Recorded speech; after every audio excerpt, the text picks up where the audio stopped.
Friends, welcome back to my channel. நான் தான் உங்க டெல்லி தமிழ் பொண்ணு. இன்னைக்கு நம்ம லஞ்ச் பாக்ஸ் ரெசிபி என்ன பார்க்க போறீங்கன்னு பாத்தீங்கன்னா, குடமிளகாய் பன்னீர் ஃப்ரை தான் இன்னைக்கு நான் பண்ண போறேன். இது நார்த் இந்தியால வந்து பாத்தீங்கன்னா ரொம்ப ஃபேமஸான டிஷ். இது ஹிந்தியில வந்து பாத்தீங்கன்னா ஷிம்லா மிர்ச் பன்னீர் ஃப்ரைன்னு சொல்லுவாங்க. இது வந்து ரொம்ப சிம்பிளாவும் இருக்கும், ரொம்ப ஈஸியாவும் இருக்கும். பசங்க நல்லா விரும்பி சாப்பிடுவாங்க. இந்த மாதிரி நம்ம லஞ்ச் பாக்ஸ் கொடுத்து அனுப்புனா ரொம்ப விரும்பி சாப்பிடுவாங்க. இதோட வந்து பாத்தீங்கன்னா நான் இன்னைக்கு ஃபுல் கே தான் பண்ண போறேன். அது எப்படி பண்றதுன்னு நான் உங்களுக்கு வீடியோ மூலமா காமிக்கிறேன். ஸோ வாங்க நம்ம வீடியோக்குள்ள போகலாம். 2 குடமிளகாய் எடுத்திருக்கேன். ஒரு 250 கிராம் பன்னீர் எடுத்திருக்கேன். குடமிளகாயை வந்து பார்த்தீங்கன்னா நல்லா கொஞ்சம் சின்ன சின்ன சைஸில் கட் பண்ணி எடுத்துக்கலாம். பன்னீர் வந்து பார்த்தீங்கன்னா கொஞ்சம் பெரிய சைஸ்லேயே கட் பண்ணணும், ரொம்ப சின்ன சின்னதாக பண்ண வேணாம், இந்த மாதிரி இருக்கணும். அடுத்ததாக வந்து பார்த்தீங்கன்னா ஒரு கடாயில் கொஞ்சமாக எண்ணெய் ஊற்றிக்கிறேன். எண்ணெய் நல்லா காஞ்ச உடனே அதில் ஒரு ஸ்பூன் அளவு ஜீரகம் சேர்த்துக்கிறேன். ஒரு 3-4 பூண்டு எடுத்திருக்கேன், அதை சின்ன சின்ன சைஸில் கட் பண்ணி வச்சுருக்கேன், அதையும் எண்ணெயிலேயே சேர்த்துக்கலாம்.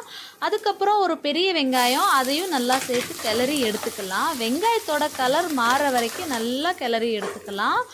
லைட்டாக கலர் மாறின உடனே இதில் ஒரு 2 பெரிய சைஸ் தக்காளி எடுத்து கட் பண்ணி வச்சுருக்கேன், அதையும் இதிலே சேர்த்துக்கலாம். நல்லா கிளறி எடுத்துக்கலாம். இப்போ தக்காளி வந்து நல்லா வதங்கிறதுக்கு வந்து பார்த்திங்கன்னா உப்பு சேர்த்துக்கிறேன். இப்போ உப்பு சேர்த்ததுக்கப்புறம் வந்து பார்த்திங்கன்னா நல்லா மிக்ஸ் பண்ணி எடுத்துக்கலாம். தக்காளி வந்து பார்த்திங்கன்னா நல்லா வதங்கணும், ஸோ நல்லா மிக்ஸ் பண்ணிக்கலாம். இப்போ தக்காளி வந்து நல்லா வதங்கின உடனே இதில் மசாலா சேர்த்துக்கலாம். என்னென்ன மசாலான்னு பார்த்தீங்கன்னா தனியாத்தூள், மிளகுத்தூள், மஞ்சள் தூள், அப்புறம் மேகி மசாலான்னு கிடைக்கும், 5 ரூபா பேக்கெட் கிடைக்கும், அதையும் இதிலே சேர்த்துக்கிறேன். இதை வந்து பார்த்திங்கன்னா டேஸ்ட்டாகவும் இருக்கும் இந்த மசாலா சேர்த்தா. ஸோ அதனால் நான் வந்து இந்த மாதிரி பண்ணால் நான் மசாலா ஆட் பண்ணிப்பேன்.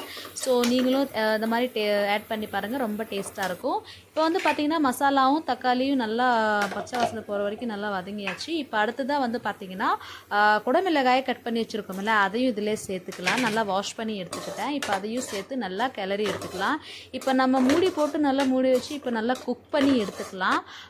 இப்போ வந்து பார்த்திங்கன்னா நல்லா குக் ஆன உடனே இது நல்லா கிளறி எடுத்துக்கலாம்.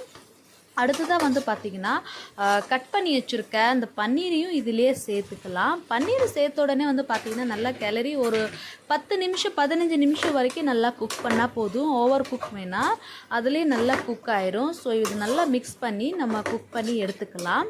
சூப்பராக இருக்கும். இந்த மாதிரி குடமிளகாய் பன்னீர் ஃப்ரை பண்ணி பாருங்கள், ரொம்ப டேஸ்ட்டாக இருக்கும். இது சப்பாத்திக்கும் சரி சாப்பாடுக்கும் சரி ரொம்ப டேஸ்ட்டாக இருக்கும். ஸோ இந்த மாதிரி கண்டிப்பாக ட்ரை பண்ணுங்கள். பாருங்கள், சூப்பரான குடமிளகாய் பன்னீர் ஃப்ரை ரெடி ஆகிடுச்சு.